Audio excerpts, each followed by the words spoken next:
Hello everyone, আসসালামু আলাইকুম। আপনারা সবাই কেমন আছেন? আলহামদুলিল্লাহ, আল্লাহর রহমতে আমি ভালো আছি। তো আজকে আপনাদের জন্য নতুন একটি ভিডিও নিয়ে আসলাম। আজকে সকালের নাস্তায় থাকছে রুটি আর কবুতরের মাংস ভুনা, আরও আছে ভাজি। তো কথা বলতে বলতে রুটিগুলো ছেঁকে নিলাম। এদিক দিয়ে কবুতরের মাংসটাও হয়ে গেছে। তো এখন সবাইকে খেতে দিয়ে দিলাম।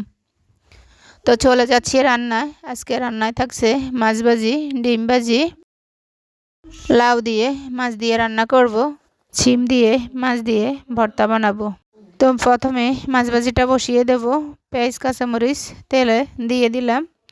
তো এখন টমেটো দিয়ে দেব, দিয়ে হালকা একটু রসুন দেব, কিছু জিরের গুঁড়ো দেব, পরিমাণ মতো লবণ, হলুদের গুঁড়া দিয়ে অল্প একটু পানি দিয়ে দেব, দিয়ে ভালো করে কষিয়ে নেব। এখন মাছগুলো দিয়ে দেব। তো আমার মাছ ভাজিটা প্রায় হয়ে গেছে। এখন ধনিয়া পাতা দিয়ে নামিয়ে নেব।